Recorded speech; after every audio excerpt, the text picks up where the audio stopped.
Hello साथियों, स्वागत है आपका फ्रिक्शन कैरियर इंस्टीट्यूट सूरतगढ़ के यूट्यूब चैनल पर। आज अपन टेस्ट 4 के सॉल्यूशन की बात करेंगे। उम्मीद करता हूँ आप सभी का टेस्ट अच्छा गया है। केमिस्ट्री में आप पूरे में से पूरे सही कर रहे हो, क्योंकि केमिस्ट्री इजी सब्जेक्ट है, अपने सेकंड ग्रेड में स्कोरिंग भी है। तो अपने केमिस्ट्री के हर एक क्वेश्चन पे विशेष फोकस करना है। तो मैं Subhash bamboo, junior scientific officer Rajasthan सरकार में। अभी देखो, मेरी जो थोड़ा सा इंट्रोडक्शन दे देता हूँ मेरे बारे में। मैंने एमएससी केमिस्ट्री की है आईआईटी बॉम्बे से। उसके बाद मैंने 2 बार नेट जेआरएफ निकाला है। एक ऑल इंडिया 52 रैंक आई थी एक बार, दूसरी बार 66 रैंक आई थी। ठीक है। और आरपीएससी के असिस्टेंट प्रोफेसर का मैं इंटरव्यू दे चुका हूँ, एसीएफ का इंटरव्यू दे चुका हूँ। जूनियर केमिस्ट में मेरी 6th रैंक से सिलेक्ट हुआ था। अभी वर्तमान में मैं जेएसओ हूँ। और भी हमारी फैकल्टी है, वो वेल एजुकेटेड फैकल्टी है। जितेंद्र हुड्डा सर, शालिनी मैडम और प्रियंका मैडम। यदि कोई अभ्यर्थी सीरियस है सेकंड ग्रेड साइंस के लिए, तो आप एक बार हमारी फ्रिक्शन कैरियर इंस्टीट्यूट ऐप को प्ले स्टोर से डाउनलोड करो। और वहाँ पे 2 टेस्ट आपको, टेस्ट 1 और टेस्ट 2 दोनों फ्री ऑफ कॉस्ट है। आप एक वहाँ पे जाके विजिट करो और देखो कि टेस्ट की क्वालिटी कैसी है। ठीक है। तो आज अपन बात करेंगे आयनिक इक्विलिब्रियम और केमिकल इक्विलिब्रियम के सॉल्यूशन की। तो 46 नंबर क्वेश्चन क्या दिया हुआ है 46 में? निम्न में से कौन सा संयुग्मी अम्ल क्षार युग्म नहीं है? तो सबसे पहले आप देखो, जब भी आपको ये संयुग्मी अम्ल क्षार की बात करें, जब भी संयुग्मी अम्ल क्षार की बात करें, संयुग्मी अम्ल क्षार तो हमें पता होना चाहिए ये ब्रोंस्टेड अम्ल व क्षार के लिए होता है। क्षार के लिए होता है। क्या होता है भी ब्रोंस्टेड अम्ल व क्षार? अपने को पता है ब्रोंस्टेड अम्ल या एसिड, ब्रोंस्टेड अम्ल या एसिड जो H+ का त्याग करे, उसको क्या करेंगे अपन? एसिड बोलेंगे। और ब्रोंस्टेड बेस किसको बोलेंगे? ब्रोंस्टेड क्षार या बेस किसको बोलेंगे अपन? बेस उसको बोलेंगे जो H+ को ग्रहण करे, जो H+ का त्याग करे उसको क्या बोलेंगे? एसिड। और जो H+ को एक्सेप्ट करे, ग्रहण का मतलब एक्सेप्ट करे, उसको क्या बोलेंगे अपन? क्षार बात करेंगे। ठीक है। तो देखो कैसे होता है। एक एसिड है, वो क्या करेगा? H+ देगा प्लस कॉन्जुगेट बेस बनाएगा। तो इस एसिड का H+ देने के बाद में बनने वाला बेस क्या कहलाएगा? Conjugate base. इसी प्रकार कोई बेस है, वो H+ को लेगा और एसिड बनाएगा। ये एसिड क्या कहलाएगा? Conjugate acid. क्या कहलाएगा? Conjugate acid.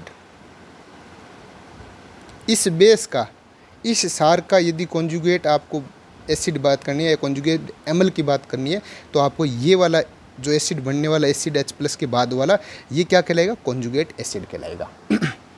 अब देखो अपना ऑप्शन सेट देखते हैं। NH4+, हमें पता है फर्स्ट ऑप्शन NH4+ है, यहीं से देख लिया। तो NH4+। अब NH4+ क्या करेगा? H+ को त्याग करेगा। उसके बाद में क्या करेगा? NH3। हमें पता है जो H+ को त्यागता है, वो क्या कहलाएगा? एसिड। इसका मतलब ये क्या है? एसिड। और ये क्या है? इसका कॉन्जुगेट बेस। ठीक है। तो ये NH4+ एसिड है और NH3 क्या है? बेस है। हमें क्या बोला है? NH4+ और NH3 एक दूसरे क्या होनी चाहिए? संयुग्मी अम्ल और क्षार। सही बात है, ये होंगे। दूसरा HCl और Cl-। देखो HCl, ये भी H+ प्लस Cl- करेगा। तो देखो जो H+ को त्यागता है, यानी ये H+ को त्यागेगा, ये ही तो H+ को त्याग रहा है, तो इसको क्या बोलेंगे हम? एसिड। और इससे जो एनाइन बनेगा, हमें पता है वो क्या बोले, उसको क्या बोलेंगे हम? Conjugate base. ठीक है। तो देखो ये एसिड है और ये इससे बनने वाला नेगेटिव आयन रेनाइन को क्या बोलेंगे हम? कॉन्जुगेट बेस बोलेंगे। तो ये HCl और Cl- एक दूसरे क्या है?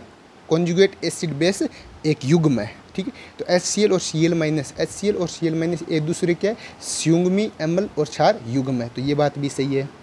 तीसरा देखो H2SO4 और SO4 माइनस। तीसरा देखो H2SO4, हमें पता है H2SO4 H plus plus SO4 minus बनेगा, तो ये क्या होगा, H प्लस को त्याग कर रहा है इसलिए ये एसिड है, और ये नेगेटिव क्या होना चाहिए, कॉन्जुगेट बेस। कॉन्जुगेट, यहाँ पे सिर्फ एक ही H प्लस को त्याग करना चाहिए, तो यहाँ पे एक H प्लस त्याग करने के बाद क्या बन रहा है, HSO4 माइनस बन रहा है, जबकि यहाँ पे क्या दिया हुआ हमें, SO4 माइनस 2 दिया हुआ है, तो क्या ये हो सकता है, ये नहीं हो सकता, तो अपना आंसर क्या आएगा, C आंसर आएगा, ठीक है। चौथा देखो H3O प्लस और H2O, H3O प्लस ये H प्लस को त्याग करेगा और क्या बनाएगा, H2O। हमें पता है ये क्या कराएगा, ये H प्लस को त्याग कर रहा है इसलिए इसको क्या बोलेंगे, एसिड, और ये चूँकि न्यूट्रल है H2, लेकिन फिर भी ये बेस है, क्यों, इसी पर लोन पेयर है, इसके पास क्या है, लोन पेयर है, तो ये फिर भी बेस कहलाएगा, तो इसको बोलेंगे कॉन्जुगेट बेस, ठीक है। तो ये एक दूसरे क्या है, एसिड और बेस से पेयर है, कौन कौन से, H3O प्लस और H2O, तो ये बात भी सही है, तो अपना आंसर कौन सा आ जाएगा, C ऑप्शन। तो इस तरह से 46 हमने कर लिया। अब बात करेंगे हम 47 की। 47 अब देखो ये मेरे हिसाब से आप कर लोगे, कैसे करोगे, हमें पता है इसका संयुग्मी अम्ल पूछा हुआ है, यदि आपको संयुग्मी अम्ल पूछा हुआ है, संयुग्मी अम्ल पूछा हुआ है, इसका मतलब क्या होगा, संयुग्मी अम्ल कौन होगा, तो हमें पता है कि जो दिया है वह क्षार होना चाहिए, वह क्षार यानी बेस होना चाहिए, तो देखो हमें NH2 माइनस बेस होगा, यदि ये क्षार है तो ये क्या करेगा, H प्लस को ग्रहण करेगा और इससे जो बनाएगा वो क्या बनेगा, कॉन्जुगेट एसिड बनेगा। हमें पता है कि NH2 माइनस का संयुग्मी अम्ल पूछा है, कौन है, इसका मतलब क्या है, संयुग्मी अम्ल बनना चाहिए, तो संयुग्मी अम्ल किससे बनेगा, क्षार से बनेगा, और क्षार क्या करता है, H प्लस को एक्सेप्ट करता है, मैंने पहले ये बताई, देखो ये रहा क्षार, ये क्या करेगा, H प्लस को एक्सेप्ट करके क्या बनेगा, एसिड बनाएगा, तो देखो NH2 माइनस H प्लस को एक्सेप्ट करेगा और क्या बना देगा, NH3, और ये क्या होगा, ये कॉन्जुगेट एसिड होगा, तो NH2 माइनस का आपको ये बोल दिया जाए कॉन्जुगेट एसिड कौन सा होगा, तो NH3।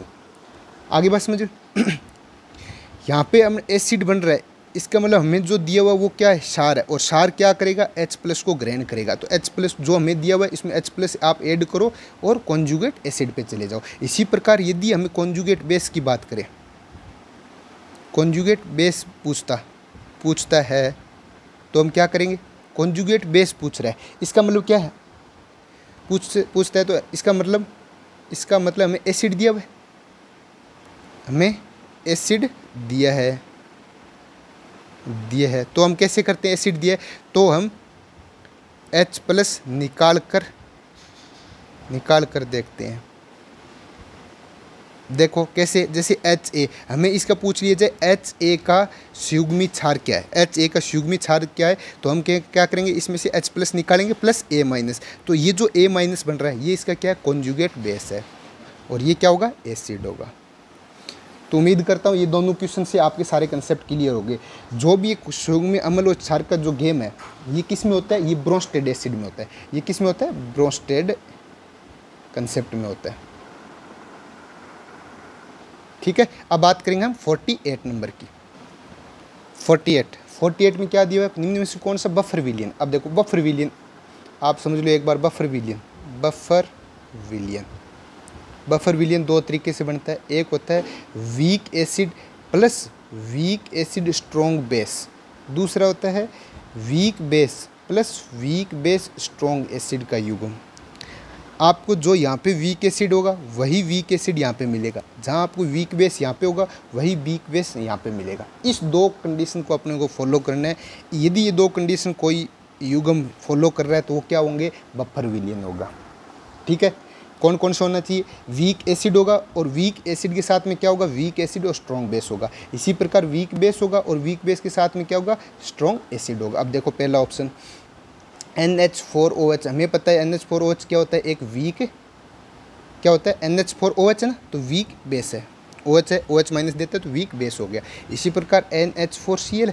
अब यदि किसी को ऐसे दिक्कत आ रही है समझो, तो इसमें आप हाइड्रोलाइसिस यानी H2 जोड़ दिया करो, इसके आयंस में तोड़ दो। देखो ये कैसे टूटेगा, NH4OH में टूटेगा और HCl में टूटेगा।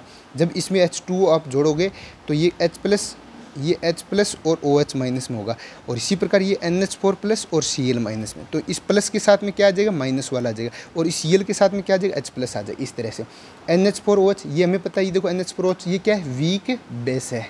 और इसी प्रकार ये HCl, देखो HCl क्या होता है भाई, स्ट्रॉन्ग एसिड होता है। तो हमें पता है वीक बेस प्लस, अब इस NH4Cl को मैं ये बोल सकता हूँ वीक बेस स्ट्रॉन्ग एसिड का पेयर है। क्या ये अपना कंडीशन फॉलो कर रहा है, वीक बेस प्लस, ये देखो सेकंड वाली कंडीशन फॉलो कर रहा है। इसका मतलब ये क्या होगा, ये अपना बफर सॉल्यूशन होगा। हमें पूछा नहीं है तो पहला तो होगा।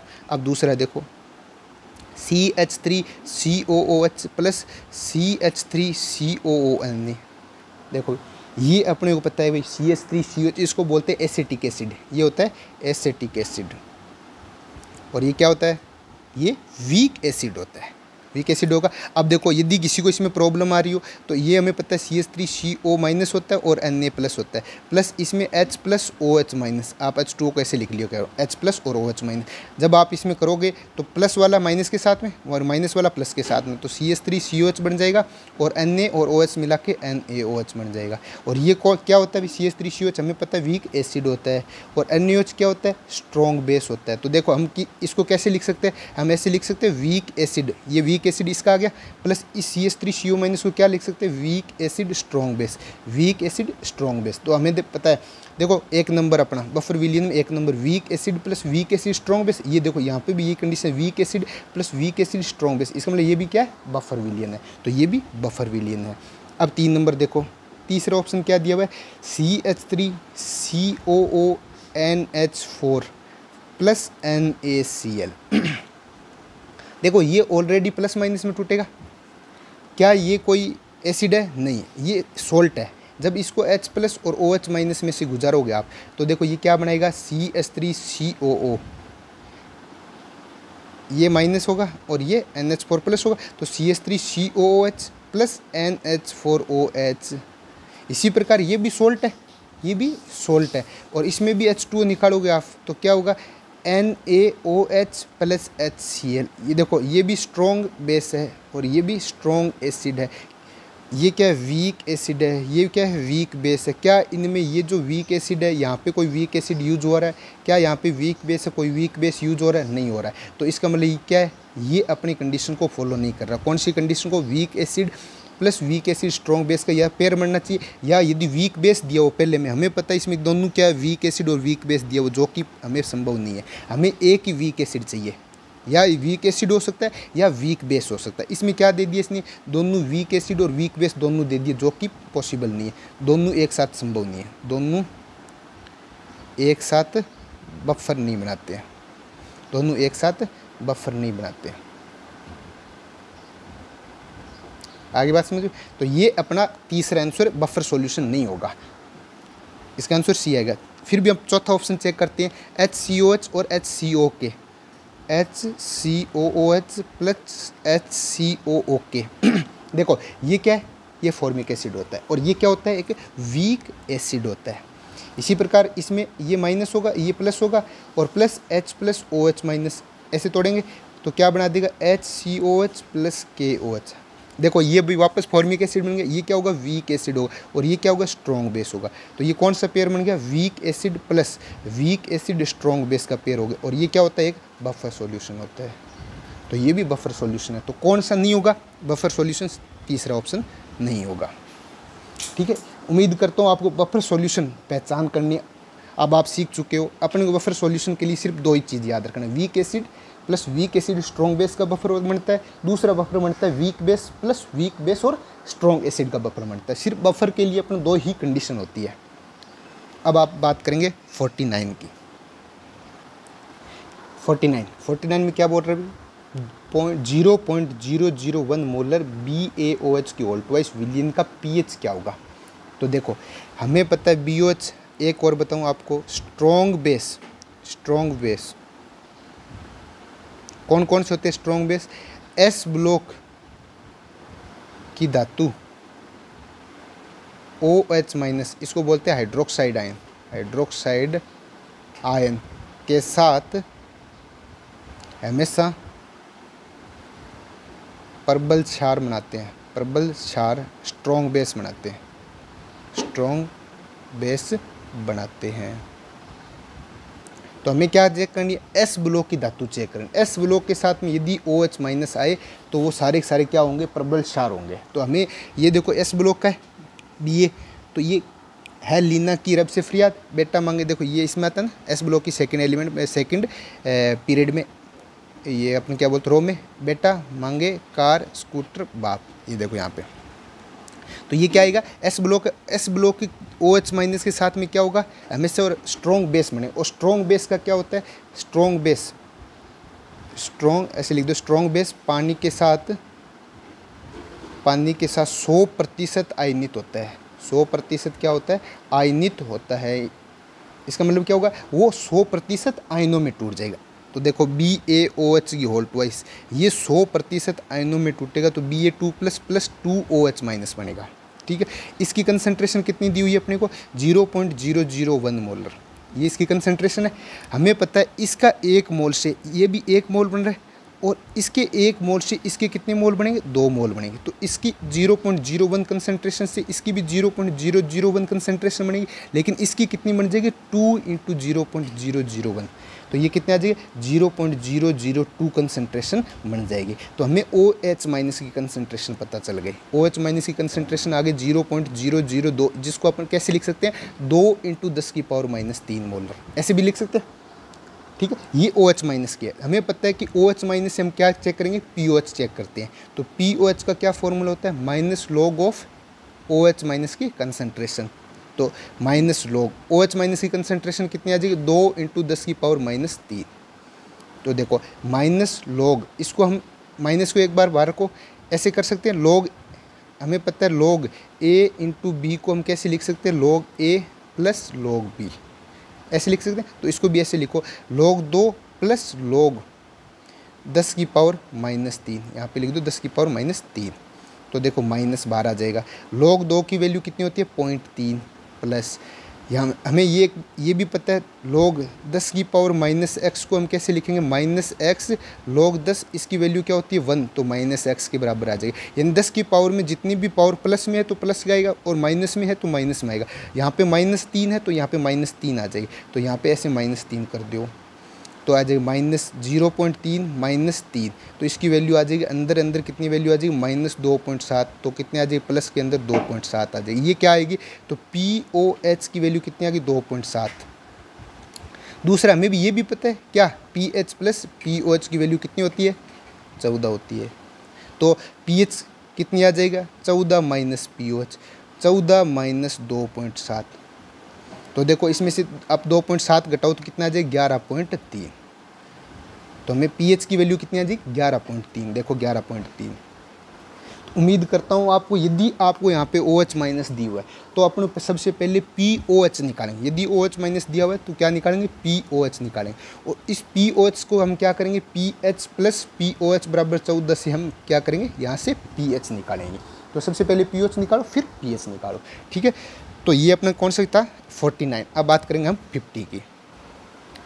50 नंबर में क्या बोल रहा है, 0.01 मोल पर डेसीमीटर क्यूब। इसको हम ऐसे लिख सकते हैं 1 लीटर, 1 लीटर बराबर होता है 1 डेसीमीटर क्यूब, ठीक है। तो ऐसे भी आ जाएगा ये 0.01 मोल पर लीटर, ठीक है। इसके मतलब ये कंसंट्रेशन की यूनिट होती है, क्या, मोल पर लीटर, यानी कंसंट्रेशन दिया हुआ है। CH3COH का pH पूछा है, हमें पता है चूँकि CH3COH क्या होता है, एक वीक एसिड होता है, वीक एसिड होगा। इसका मतलब क्या होगा, ये H2O के साथ यानी पानी के साथ, H2O के साथ 100% आयनित नहीं होता है, 100% आयनित नहीं होगा। तो जब भी आपने वीक एसिड दिया हो, वीक एसिड का सीधा pH का फॉर्मूला होता है। यदि किसी के याद नहीं रह रहा हो तो सीधा फॉर्मूला लगा लो आप। तो COH वीक एसिड है तो इसका सीधा फॉर्मूला क्या होगा, ½ pKa - log C। ये क्या होगा, ये ओनली वीक एसिड के लिए काम करेगा, वीक एसिड के लिए, ओनली वीक एसिड के लिए होता है। देखो हमें Ka हमें हमें क्या दिया हुआ है, ये फॉर्मूला है। अब इसमें हमें पी के निकालना है, तो हमें के ए दिया हुआ है, के ए कितना दिया हुआ है 1.74 × 10⁻⁵। तो पी के ए कैसे निकालेंगे, पी के होता है माइनस लॉग ऑफ के ए, तो माइनस लॉग ऑफ 1.74 × 10⁻⁵। तो इसको कैसे करेंगे, माइनस लॉग ऑफ, अभी मैंने बताया a इंटू बी को हम a प्लस बी लिख सकते हैं, तो माइनस बाहर आ जाएगा, 1.74 प्लस लॉग ऑफ 10⁻⁵ ऐसे लिख सकते हैं माइनस। अब लॉग 1.74 लगभग ये 0.2 की वैल्यू कितनी होती है, लॉग 2 की वैल्यू कितनी होती है, लगभग 0.3 होती है। तो ये 0.2 के आसपास वैल्यू आएगी, तो इसकी वैल्यू आती है 0.2। और हमें पता है 10⁻⁻x, यदि माइनस में तो माइनस आ जाएगा, -5 आ जाएगा। तो इसकी वैल्यू कितनी आ जाएगी, माइनस के अंदर आ जाएगा -4.8, तो आ जाएगा प्लस के अंदर 4.8। ये किसकी वैल्यू है, पी के ए की वैल्यू है। लॉग सी का यहाँ पे क्या होगा, कंसंट्रेशन यानी सांद्रता, और सांद्रता कितनी दी हुई है, सी की वैल्यू हमें दी हुई है 0.01। तो लॉग सी निकाल लो आप, log C equals to log, इसको हम ऐसे भी तो लिख सकते हैं 10⁻⁻2, तो 10⁻⁻2। अब देखो ये हमने ये पहले बता रखा है, लॉग 10⁻⁻x, तो क्या आएगा, -x आएगा। तो देखो -2 आ जाएगा। अब सीधा सीधा फॉर्मूला रखा, पी एच बराबर हाफ ऑफ पी के ए, ये वाला फॉर्मूला रखना है। पी के की वैल्यू कितनी है 4.8 minus of log C, log C की वैल्यू कितनी है -2 है, तो -2। तो ये माइनस और माइनस क्या हो जाएगा, प्लस हो जाएगा। तो हाफ ऑफ 4.8 + 2, तो ये कितना आ जाएगा, 4.8 और 2 6.8, 6.8 बटा 2 कितना होता है 3.4। तो इसका आंसर क्या आ जाएगा 3.4 आ जाएगा। ठीक है, तो देखो 3.4 पहले ही ऑप्शन है अपना, तो 3.4 आ जाएगा। ठीक है, उम्मीद करता हूँ आपको वीक एसिड, इसी प्रकार यदि वीक बेस हो तो पी के बी आ जाएगा वहाँ पे। ठीक है, प्लस लॉग सी आ जाएगा। तो यदि वीक एसिड हो तो वीक एसिड के लिए अपने सीधा सीधा डायरेक्ट फार्मूला रखना है। के ए अपने को दिया हुआ है, वहाँ से हम पी के निकाल देंगे, और कंसंट्रेशन दी हुई है तो वहाँ से हम लॉग सी की वैल्यू निकाल लेंगे और सीधा सीधा फार्मूला पुट कर देंगे। 50 नंबर हो गया। अब बात करेंगे हम 51 नंबर की। 51 में क्या दिया हुआ है, प्रबल अम्ल के विलयन के पीएच का मान कितना 5 दिया हुआ है। यदि इसका 100 गुना क्या किया जाए, तनुकरण का मतलब होता है dilution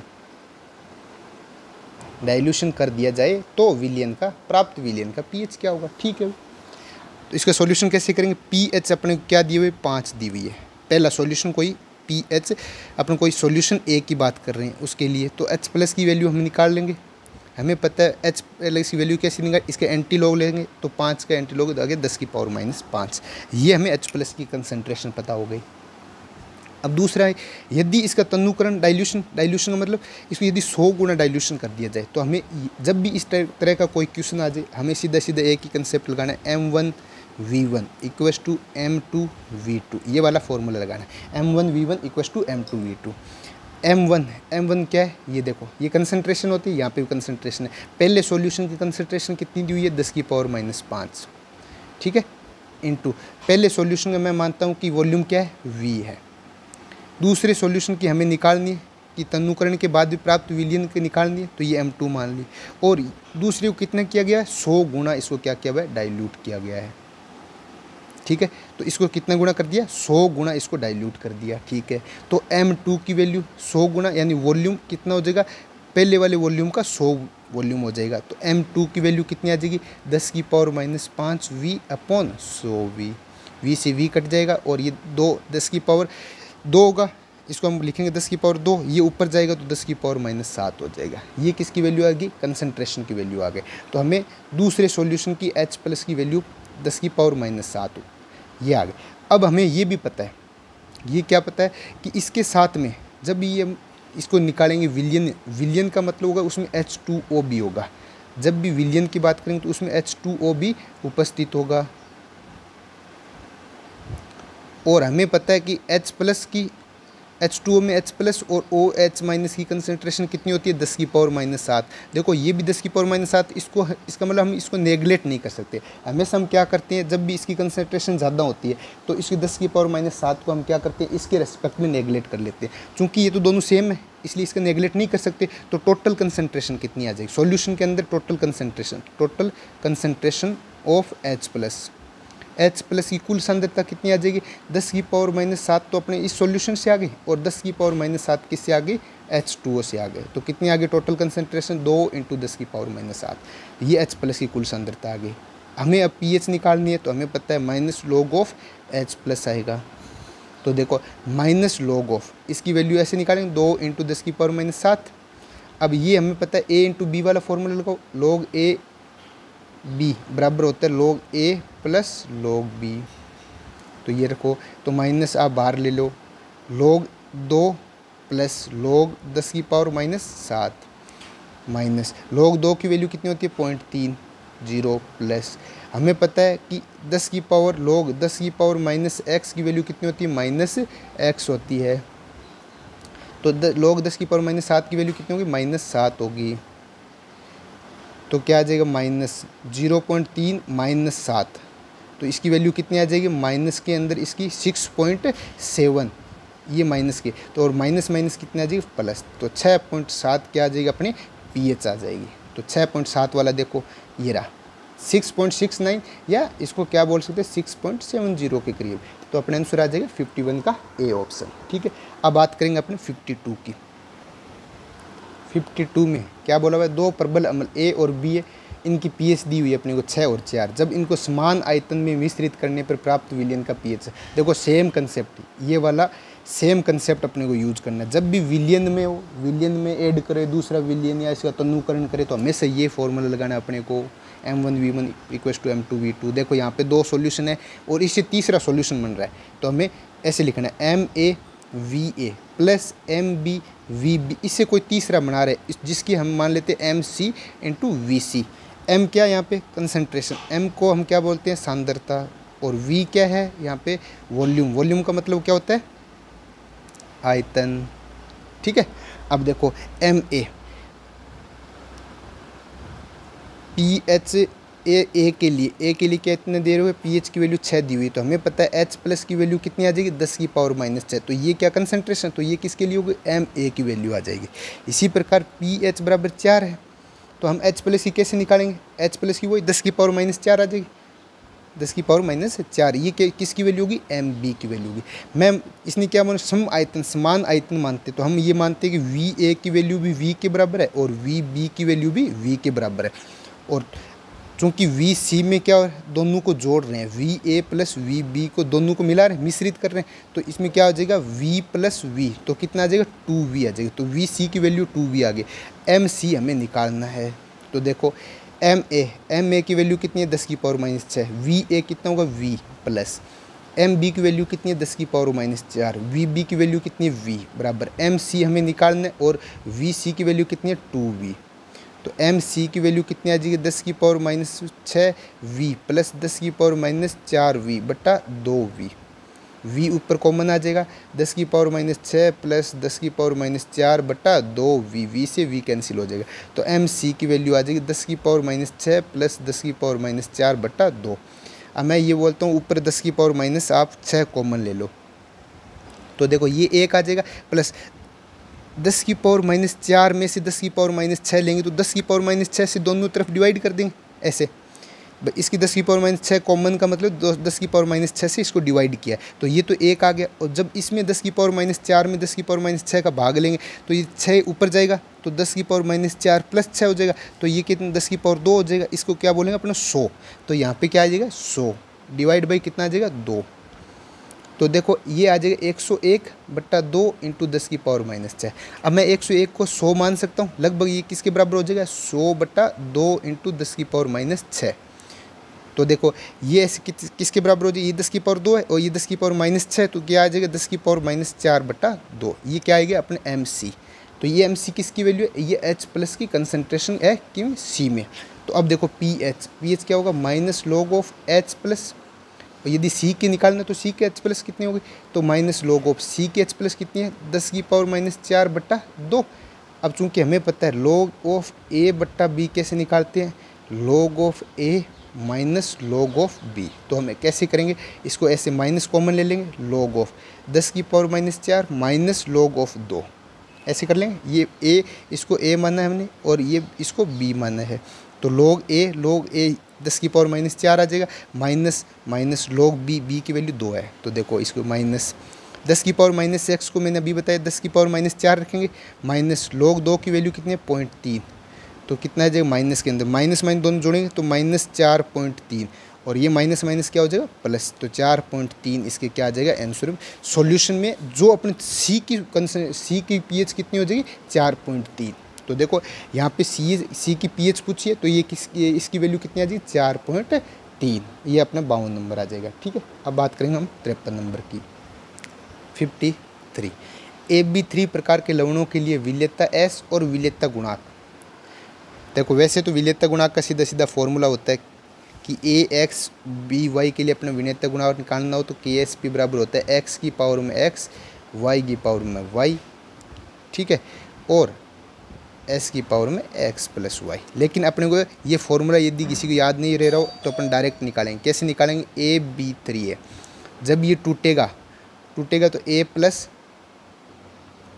plus plus 3B minus बनाएगा। ठीक है, यदि इसका S है तो देखो ये इसके एक से इसका एक बन रहा है तो ये S बनेगा, इसके एक से ये 3 बन रहे हैं तो ये 3S बनेंगे। तो KSP हमें पता होगा कैसे निकालते हैं, A प्लस कंसंट्रेशन और यहाँ पे 3B माइनस की कंसंट्रेशन, और यहाँ पे जितना कोफिशिएंट होगा वो इसके पावर में चला जाएगा। तो देखो यहाँ पे S का कोफिशिएंट कितना है 1, यहाँ पे इसकी 3B की विलेयता कितनी आ जाएगी 3S, तो 3S का कोफिशिएंट कितना आएगा यहाँ पे 3। तो देखो कैसे करेंगे इसको, S1 और यहाँ से 3 तिया S को 3 की पावर 3 को कैसे लिखेंगे 3 इंटू 3, तो 3 3 होती है 27 आ जाएगा, तो ये 27, और इसमें S की पावर 3 आ जाएगी तो 27 12 आ जाएगा, S की पावर आपस में जुड़ जाएगी तो 1 प्लस 3 कितना हो जाएगा 4, तो 27 S4 अपना क्या आ जाएगा आंसर आ जाएगा। तो KSP बराबर 27 S4। ठीक है, अब यदि अपन सीधा ऑप्शन भी रखें, हमने ये पता है यहाँ पे भी यहाँ से भी करें AX/BY से भी करें, KSP बराबर देखो हमें क्या दिया हुआ है AB3, तो x की वैल्यू कितनी है 1, y की वैल्यू कितनी है 3, x की पावर में x, y की पावर में y इंटू s की पावर में x प्लस वाई, ये फॉर्मूला होता है। x 1 की पावर में 1 इंटू y की पावर में y, 3 की पावर में 3 इंटू s की पावर में x प्लस वाई, यानी 3 प्लस 1 4। तो देखो इसकी पावर खोलेंगे तो 27 आ जाएगा और ये s की पावर में 4, तो दोनों के सेम आंसर आएंगे। तो जिसको जो भी मेथड पसंद आए उसके हिसाब से आप कर सकते हो। तो ये जनरल मेथड है, अपना जनरल फार्मूला यही है। और यदि किसी को ऐसे फार्मूला याद नहीं रह रहा हो तो आप इसको तोड़ के ऐसे भी कर सकते हो। ठीक है, तो अपने आंसर क्या आ जाएगा KSP बराबर 27 S4, ये हो गया 53। अब बात करेंगे 54 की। 54 में क्या दिया, मानक मुक्त ऊर्जा। मानक मुक्त ऊर्जा बोलते हैं स्टैंडर्ड फ्री एनर्जी। ठीक है, कि को तदनुरूपी साम्य स्थिरांक इक्विलिब्रियम कांस्टेंट के साथ सुमेलित करना है। अब देखो हमें पता है जब भी हम साम्य की बात करेंगे, साम्य की जब भी बात करेंगे तो डेल्टा जी की वैल्यू 0 हो जाएगी, लेकिन डेल्टा जी नोट की वैल्यू कभी भी 0 नहीं होगी। और इसी को ही हम क्या बोलते हैं, standard Gibbs free energy. Standard free energy बोल दो या गिब्स फ्री एनर्जी बोल दो, फ्री एनर्जी। तो डेल्टा जी नोट की बात करें, यहाँ पे जो भी डेल्टा जी है ये सारे डेल्टा जी नोट की बात हो, ये अपने को पता होना चाहिए। पहली बात तो ये कि जब भी साम्य होगा तो साम्य पे डेल्टा जी की वैल्यू 0 होगी और डेल्टा जी नोट की वैल्यू कभी भी 0 नहीं होती। तो इसको हम जो डेल्टा जी नोट को क्या बोलते हैं, स्टैंडर्ड फ्री एनर्जी, और इसको क्या बोलते हैं, फ्री एनर्जी। इसको सीधा बोलते हैं फ्री एनर्जी। फ्री एनर्जी की वैल्यू क्या हो जाती है, 0 हो जाती है। हमें पता है इसका फॉर्मूला क्या होता है, डेल्टा जी इक्वल टू होता है delta G naught plus RT ln K। इसकी वैल्यू क्या है, चूँकि डेल्टा जी की वैल्यू 0 है तो इसको 0 equal to delta G naught plus RT ln K आएगा। तो डेल्टा जी नोट की वैल्यू क्या आ जाएगी, माइनस RT ln K। ये अपने को फॉर्मूला है। अब अपने को देखो पहले क्या दिया हुआ, delta G note greater than 0। A option में दिया हुआ delta G note greater than 0। यदि ये प्लस है, ये पॉजिटिव है, तो ये हमें पता नेगेटिव है, तो इसकी ये पॉजिटिव कब होगा, जब ये नेगेटिव और ये भी नेगेटिव होना चाहिए, यानी ln K क्या होना चाहिए, लेस देन 0 होना चाहिए। और ln K लेस देन 0 का मतलब क्या होगा, K क्या होना चाहिए, लेस देन 10 की पावर 0।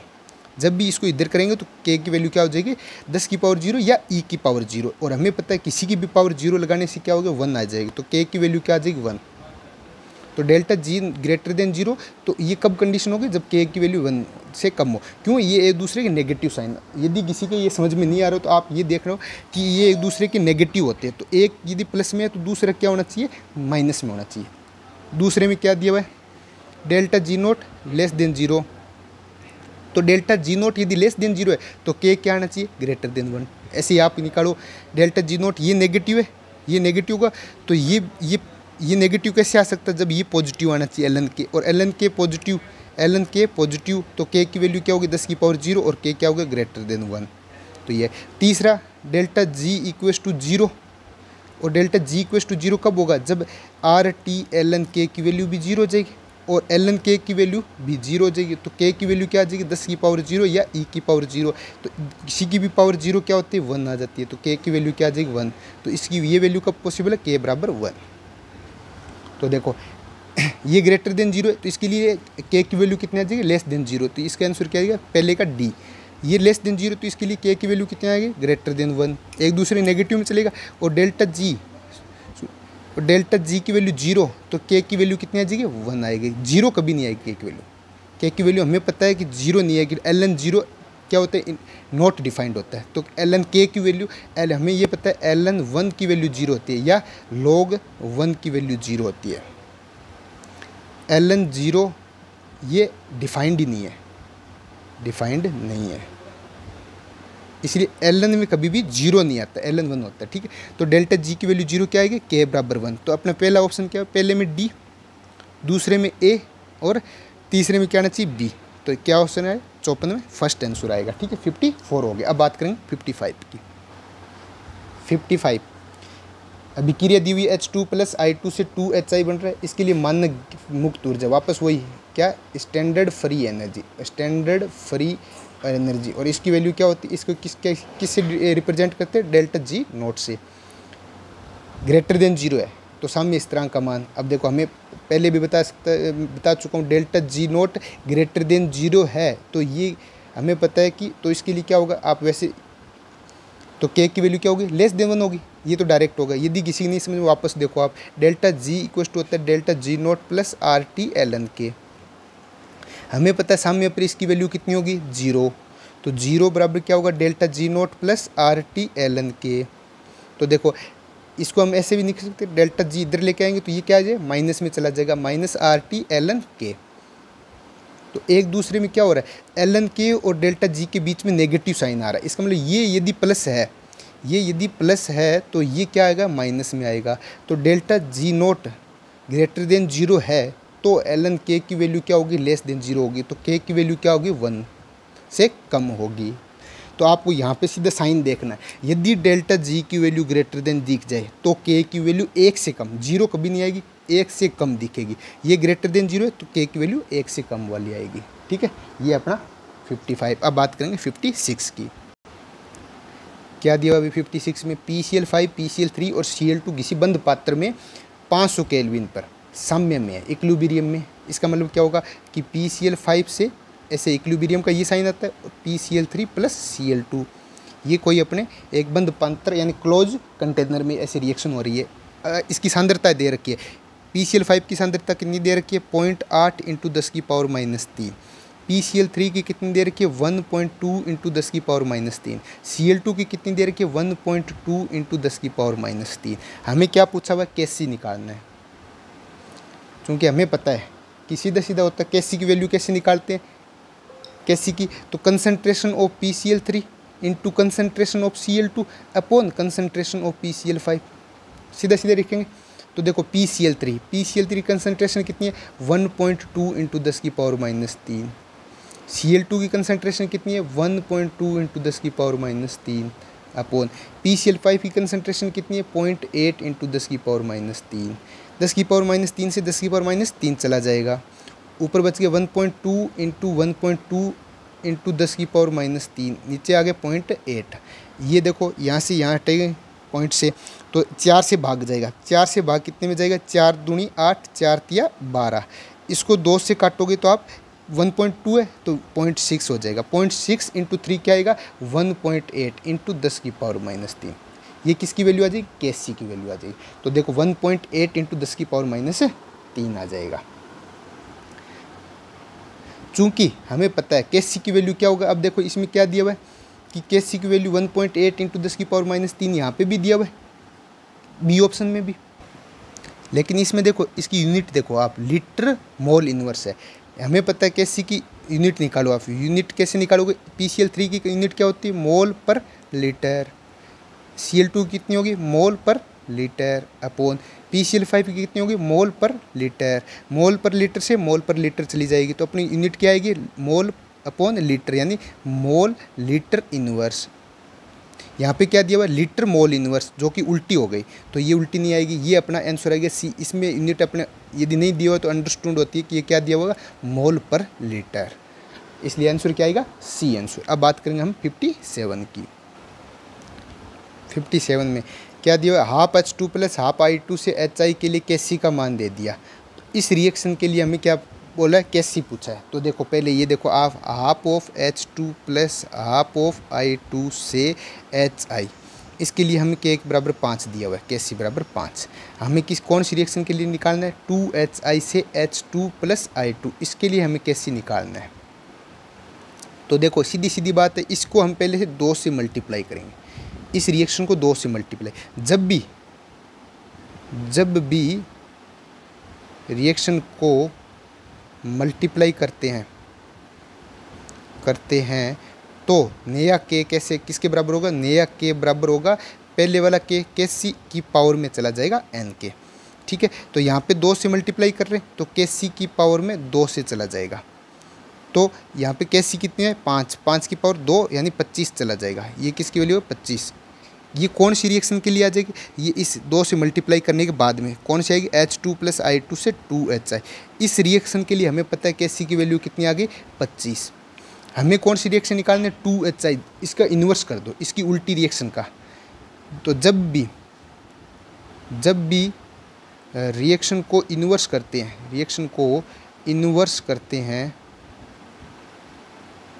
हैं तो KC तो नया KC क्या हो जाएगा 1/K, ये डैश आएगा तो ये 1/KC हो जाता है। तो अब अपनी इस रिएक्शन के लिए इसको इन्वर्स करेंगे तो 2HI से H2 प्लस I2, इसके लिए नया KC K डैश क्या आ जाएगा 1/KC यानी 1/25 हो जाएगा। 1/KC यानी 1/25। तो 1/25 की वैल्यू कितनी है 0.04। तो क्या आ जाएगा इस वाली रिएक्शन के लिए KC की वैल्यू कितनी आ जाएगी 0.04। तो 0.04 समझ में आई बात। यदि रिएक्शन को मल्टीप्लाई करोगे तो KC उसकी पावर में चला जाएगा। यदि रिएक्शन को इन्वर्स करोगे तो 1/KC हो जाएगा। यदि रिएक्शन को जोड़ोगे, यदि A प्लस B यानी रिएक्शन जोड़ोगे तो KC मल्टीप्लाई हो जाता है। तो KC क्या हो जाएगा KC equal to KA into KB हो जाएगा, ठीक है। और यदि A माइनस B करोगे तो KC क्या आ जाएगा KA डिवाइड बाई KB। ये अपन ध्यान में रखना, जब माइनस करोगे तो डिवाइड होगा, प्लस करोगे तो मल्टीप्लाई होगा, इन्वर्स करोगे तो 1/, हो जाएगा, मल्टीप्लाई करोगे तो पावर में चला जाएगा। ये अपने को 4 चीज़ याद रखनी है, ठीक है। 57 हो गया। अब बात करेंगे 58 की। 58 में क्या दिया हुआ है अभिक्रिया 2HI से H2 प्लस I2 के लिए KC का मान दे दिया अपने को 10⁻⁴।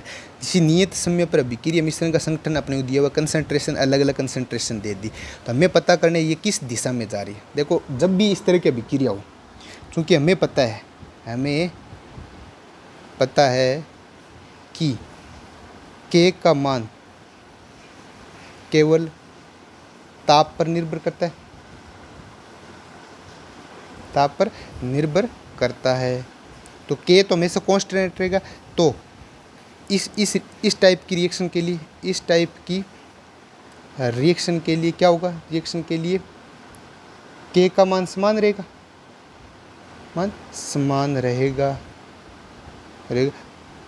तो हम रिएक्शन की प्रकृति एक टर्म आती है अभिक्रिया लब्धि Q से निकालेंगे। किसे निकालेंगे? ठीक है। के का मान तो हमें पता है टेम्परेचर के अलावा कहीं भी चेंज नहीं। अब ये एक नियत समय पर हो रही है और नियत एक फिक्स टेम्परेचर पर हो रही है। तो अपने को इस रिएक्शन की दिशा ज्ञात करने के लिए हमें क्या करना पड़ेगा, पहले क्यू निकालना पड़ेगा। तो क्यू देखो वही सेम जैसे हम के निकालते हैं, क्यू कैसे निकालेंगे, इस अभिक्रिया के लिए H2 की कंसंट्रेशन I2 की कंसंट्रेशन अपॉन नीचे आ जाएगा HI का स्क्वायर की कंसंट्रेशन। अब देखो H2 की कंसंट्रेशन कितनी दी हुई है, 10 की पावर -5। I2 की कितनी दी हुई है, 10 की पावर -5 अपॉन HI की कितनी दी हुई है, 2 × 10 की पावर -5 का स्क्वायर। तो देखो ऐसे कर सकते हैं, 10 की पावर -5 × 10 की पावर -5 अपॉन 4 × 10 की पावर -5 × 10 की पावर -5, यानी इसको 2 × 2 4 हो जाएगा और 10 की पावर -5 को 2 बार। तो ये यहाँ से यहाँ चला गया, ये क्या आएगा 1/4। तो Q की वैल्यू कितनी आ जाएगी, 1/4 का मतलब 0.25। देखो इसके बाद अपनी तीन चीज़ याद रखनी है। यदि Q बराबर K हो, Q बराबर KC हो तो इक्विलिब्रियम होगा। तो क्या होगा, तो रिएक्शन इक्विलिब्रियम में होगी, यानी साम्य अवस्था में होगी। यदि Q की वैल्यू ज़्यादा है, हमें पता है K से ज़्यादा है, तो हमें ऐसे कोशिश करनी है कि Q को वैल्यू को K के बराबर रखें ताकि इक्विलिब्रियम मेंटेन रहे। तो Q की कम करना पड़ेगा। और Q को कम कैसे करेंगे, इसको कम करने के लिए हम क्या करेंगे, इसकी रिएक्शन को बढ़ाएंगे, यानी रिएक्शन किस में चली जाएगी, यानी बैकवर्ड में चली जाएगी। तो रिएक्शन पश्च दिशा में जाएगी। यदि किसी का नहीं समझ में आया तो आप याद रखना कि जब भी Q की वैल्यू K से ज़्यादा हो तो रिएक्शन बैकवर्ड चली जाएगी। पश्च दिशा मतलब बैकवर्ड।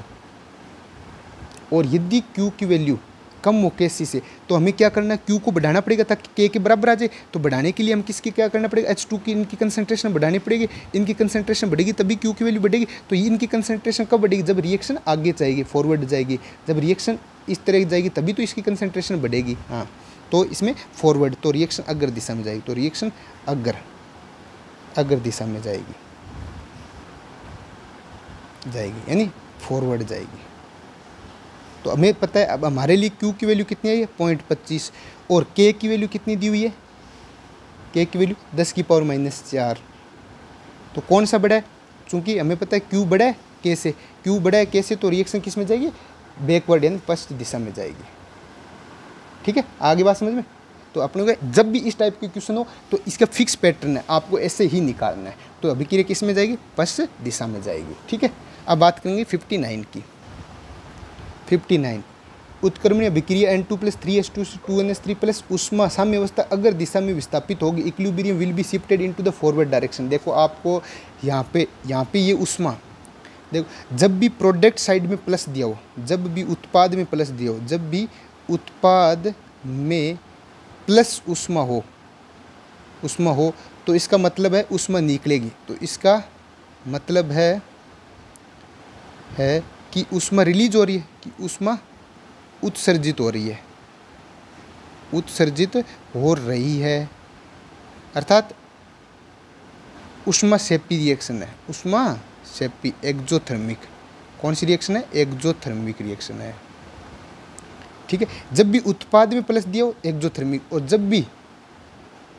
जब भी रिएक्टेंट अभिकारक में प्लस हो, रिएक्टेंट अभिकारक को बोलते हैं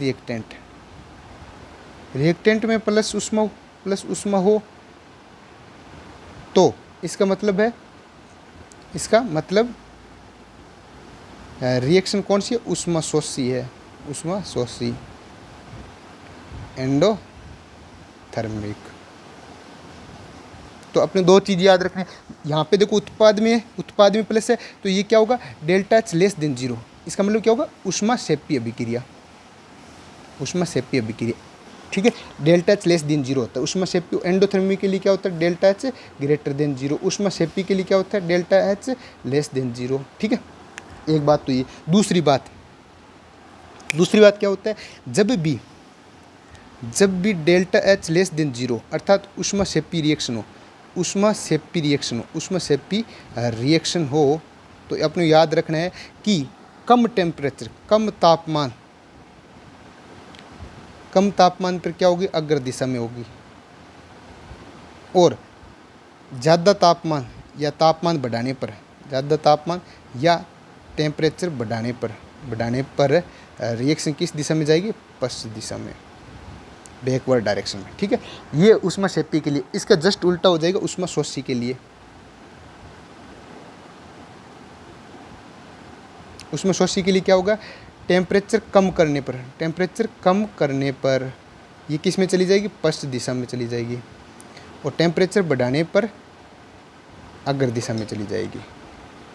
ठीक है, तो देखो अब अपनी रिएक्शन कौन सी है, ये कौन सी रिएक्शन, ऊष्माक्षेपी है। ऊष्माक्षेपी में हमें किस में जाना है, फॉरवर्ड डायरेक्शन, अग्र दिशा में जाना है। अग्र दिशा के लिए हमें पता है ऊष्माक्षेपी में अग्र दिशा में कब जाती है, जब कम तापमान हो। तो अपनी ऑप्शन कौन सा सिलेक्ट करना है, कम तापमान वाला। तो देखो तापमान में कमी करने पर एक ही ऑप्शन है, एक ही ऑप्शन है तापमान में कमी करना। ये तो एक तापमान वाला। इसी प्रकार दाब वाला होता है। दाब वाले में आप सीधा सीधा याद रखना कि दाब बढ़ाते हैं, दाब की इंक्रीज करेंगे तो रिएक्शन उस दिशा में जाएगी, उस दिशा में जाएगी जहाँ मोलों की संख्या कम हो, जहाँ मोल की संख्या कम हो, तो यानी प्रेशर बढ़ाओ तो मोल कम होना चाहिए। ठीक है, और प्रेशर कम करो तो उस दिशा में जाएगी जहाँ मोल अधिक हो। अब देखो हमें क्या ऑप्शन के हिसाब से, इसमें एक ऑप्शन ये भी दिया ना, दाब में वृद्धि। तो दाब में वृद्धि यानी प्रेशर बढ़ाएंगे, इसका मतलब प्रेशर बढ़ाएंगे तो रिएक्शन कहाँ जाएगी, जहाँ नंबर ऑफ मोल कम है। तो देखो यहाँ पे नंबर ऑफ मोल कितना है, रिएक्टेंट में 1 इसका है और 3 इसके, टोटल 4 है। और यहाँ प्रोडक्ट में कितने नंबर ऑफ मोल, 2 है। तो यानी 4 से 2 में जा रहा है, इसका मतलब नंबर ऑफ मोल कम है। तो रिएक्शन यहाँ पे जाएगी, फॉरवर्ड डायरेक्शन में जाएगी, अग्र दिशा में जाएगी। 4 से 2 में जा रही है, इसका मतलब रिएक्शन किस में जाएगी, फॉरवर्ड डायरेक्शन में। तो दाब में कम करने से हमें ये सीधा सीधा याद रखना है, उल्टा होता है। दाब और मोल एक दूसरे के उल्टे होते हैं। दाब बढ़ाओगे तो रिएक्शन वहाँ जाएगी जहाँ नंबर ऑफ मोल कम हो रहा हो। यानी अब अपने यहाँ पे देखो N2 + 3H2 से 2NH3 है, तो यहाँ पे मोल कितने हैं, 4, और यहाँ पे मोल कितने हैं, 2। हमें पता है दाब बढ़ाओगे, अपना दाब बढ़ाएंगे तो रिएक्शन 4 मोल से 2 मोल की तरफ जाएगी। यानी इसको 4 मोल से 2 मोल यानी अग्र दिशा, इसको हम क्या बोलते हैं, फॉरवर्ड डायरेक्शन। ठीक है, तो उम्मीद करता हूँ आपको दाब टेम्परेचर वाला समझ में आ गया। और एक होता है वॉल्यूम वाला, और वॉल्यूम, तो देखो वॉल्यूम उल्टा होता है, वॉल्यूम दाब का उल्टा होता है। हमें पता है PV एक दूसरे इन्वर्स होते हैं, दाब का उल्टा होता है। तो सीधे सीधे ऐसे वॉल्यूम बढ़ाएंगे तो रिएक्शन जहाँ जाएगी जहाँ नंबर ऑफ मोल बढ़ेंगे, और वॉल्यूम कम करेंगे तो रिएक्शन जहाँ जाएगी जहाँ नंबर ऑफ मोल कम भी होंगे। ठीक है, तो इस तरह से हम तीनों कंडीशन पढ़ चुके हैं। कौन सी, टेम्परेचर, दाब और वॉल्यूम। ये हो गया अपना 59। अब बात करेंगे 60 की। देखो 60 आज का लास्ट क्वेश्चन, बाकी हम कल करेंगे। तो 60 में क्या दिया हुआ, 0.1 molar NaOH plus 0.01 molar HCl के समान आयतन को मिश्रित करने पर बनने वाले विलयन की pH। देखो यहाँ पे ये क्या है, स्ट्रॉन्ग बेस है और ये स्ट्रॉन्ग एसिड है।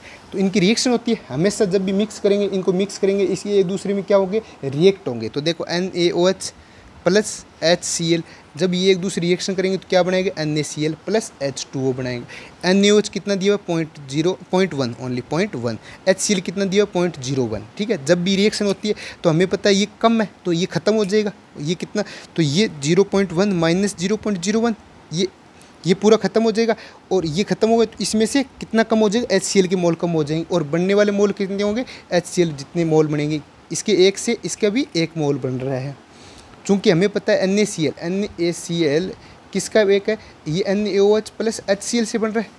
इसका मतलब क्या है, ये स्ट्रॉन्ग बेस है और ये स्ट्रॉन्ग एसिड है। जब भी स्ट्रॉन्ग बेस और स्ट्रॉन्ग एसिड का लवण हो तो उसकी pH 7 होती है। तो ये हमें मतलब नहीं है, ये बफर तो बनाएगा नहीं, तो ये हमें इसके हमें कोई ज़रूरत नहीं है। तो हमें pH की निकालने तो NaOH से निकलेगी। तो NaOH की कंसनट्रेशन कितनी आएगी, NaOH का मतलब OH माइनस की कंसनट्रेशन। यहाँ पे हम क्या बात करें, NaOH के कंसंट्रेशन। अब देखो यहाँ पे आयतन है, ये हमें मोल है, यदि इसके V मोल है तो ये अपने अन के, एक बार आप देखो इसकी कंसंट्रेशन कितनी है, 0.10 माइनस 0.01, तो कितने 0.90। देखो ऐसे कर लो, 0.10 0.01 9, और यहाँ पे कितना है 0, तो 0.09 आ जाएगा। ठीक है, ये यदि अब देखो M1 V1 = M2 V2। अब हमें पता है इसके पहले कंसंट्रेशन थी जो भी है, लेकिन अब इसका वॉल्यूम कितना हो गया, V2 कितना हो जाएगा, इसको जब दोनों के V वॉल्यूम जोड़ेंगे, V + V वॉल्यूम जोड़ेंगे तो इसका वॉल्यूम कितना हो जाएगा, 2V। तो नई कंसंट्रेशन कैसे आएगी, जब भी इस तरह के वॉल्यूम जोड़ते हैं, हम पता है पहले भी पढ़ चुके हैं, कंसंट्रेशन इसके डिवाइड में चला जाएगा तो 0.09/2 आ जाएगी। ये इसकी NaOH की कंसंट्रेशन हो गई। यदि किसी को नहीं पता तो आप ऐसे फॉर्मूला लगा लो, M1V1 = M2V2। इसका वॉल्यूम मान लेते हैं, इसका पहले वॉल्यूम V था, इसका भी वॉल्यूम V था, और उसके बाद में दोनों ऐड होने के बाद में इसका वॉल्यूम हमें पता है कि ऑब्वियसली पूरे सॉल्यूशन का वॉल्यूम कितना हो जाएगा, 2V हो जाएगा। तो इसका M इसके 0.1 थी, उसमें से कुछ कम हो रही है, ठीक है। इसकी वॉल्यूम V था, M2 हमें पता रिएक्शन हो रही है, उसके बाद 2V था। हमें M2 की वैल्यू हमने निकाल ली यहाँ से, तो M2 की वैल्यू हमें पता थी 0.09 आएगी, और ये वॉल्यूम उसका डिवाइड में चला जाएगा तो M2 की वैल्यू आ जाएगी, ये OH माइनस की वैल्यू आ जाएगी। तो POH कैसे आ जाएगा, POH आएगा -log 0.09/2। तो इसको कैसे log A/B, इसको कैसे लिखेंगे, -log A -log B, log A -log B, ऐसे। तो इसको -log, इसको ऐसे लिख सकते हैं 9 × 10⁻², -log 2। तो देखो माइनस, इसको लिख सकते हैं log A/B, log 9 + log 10⁻² -log 2, ठीक है। तो माइनस, इसको log लिखो आप 3 का स्क्वायर लिखो, प्लस log 10⁻6 कितने होते हैं, -2, -log 2 की वैल्यू 0.3। तो देखो माइनस, ये बाहर आएगा, 2 log 3 की वैल्यू आ जाएगी 0.48, -2 -0.3, तो कितना आ जाएगा माइनस, ये आएगा 0.96 -2.330। तो इसको आप कह रहे हो 2.30 में आप 0.96 घटाओगे तो कितना आ जाएगा, ये 1.44, जोड़ो इसमें देखो 10 9 1 13 1.34। तो इसकी वैल्यू कितनी आ जाएगी, ये माइनस है और ये माइनस प्लस हो जाएगा 1.34। ये किसकी वैल्यू है, POH की वैल्यू है। हमें क्या पूछा हुआ है, हमें pH पूछा हुआ है, तो हमें पता है चूँकि pH + POH बराबर क्या होगा, 14। तो pH बराबर क्या होगा, 14 - POH, तो 14 - 1.34, तो इसमें से हम करेंगे तो 12.66 लगभग। तो ये अपनी कितनी आनी चाहिए, 12.66 या 12.65। तो ए ऑप्शन देखो ये ऑप्शन, ये यदि किसी को कंफ्यूज हो रहा हो तो हमेशा हमें ये एक तरीके से नंबर ऑफ मोल निकाल लिया। देखो इसका कंसंट्रेशन होता है N/V, तो नंबर ऑफ मोल हो जाएगा कंसंट्रेशन इंटू वॉल्यूम। ये 0.1 इंटू इसके वॉल्यूम हो गए, ये इसका 0.1 इंटू वॉल्यूम आए। इसके बाद में ये रिएक्शन करने के बाद में कितने मोल बचेंगे, इतने मोल बचेंगे। आप ऐसे निकाल लो, यदि रिएक्शन के बाद में इतने मोल बच रहे हैं, कितने, 0.1 - 0.01 इंटू V। अब हमें रिएक्शन के बाद कंसंट्रेशन निकालनी है, तो कंसंट्रेशन क्या होती है, N/V। तो आप ऐसे निकाल सकते हो 0.1 - 0.01 इंटू V अपॉन, इसके बाद रिएक्शन के बाद में वॉल्यूम कितना हो जाएगा, 2V। तो ये ऐसे कट जाएगा, तो ये आप ऐसे भी निकाल सकते हो 0.9/2, ये नई कंसंट्रेशन आ जाएगी जिसको हम ऐसे निकाल रहे हैं। यदि किसी के कोई डाउट हो यदि इसमें, तो आप ये मेथड भी यूज़ करते हो, नंबर ऑफ मोल निकालो और उसके बाद फाइनल कंसंट्रेशन निकालो, तो आपको ऐसे भी POH निकल जाएगी, ठीक है। उसके बाद में आप POH निकालो और pH + POH 14 होता है, तो इसके बाद pH निकल जाएगी। उम्मीद करता हूँ आपको यहाँ तक सारा समझ में आया है। 60 के 60 यानी 45 से हम 46 से लेकर 60 तक क्वेश्चन किए। उम्मीद करता हूँ सारे के सारे क्वेश्चन आपके सही होंगे। यदि किसी के कोई क्वेश्चन डाउट था तो एक बार आप यूट्यूब पे पूरा वीडियो देखो, आपका डाउट क्लियर हो जाएगा। मिलते हैं अपने कल 61 से बाद के केमिस्ट्री के सॉल्यूशन में। तब तक के लिए धन्यवाद।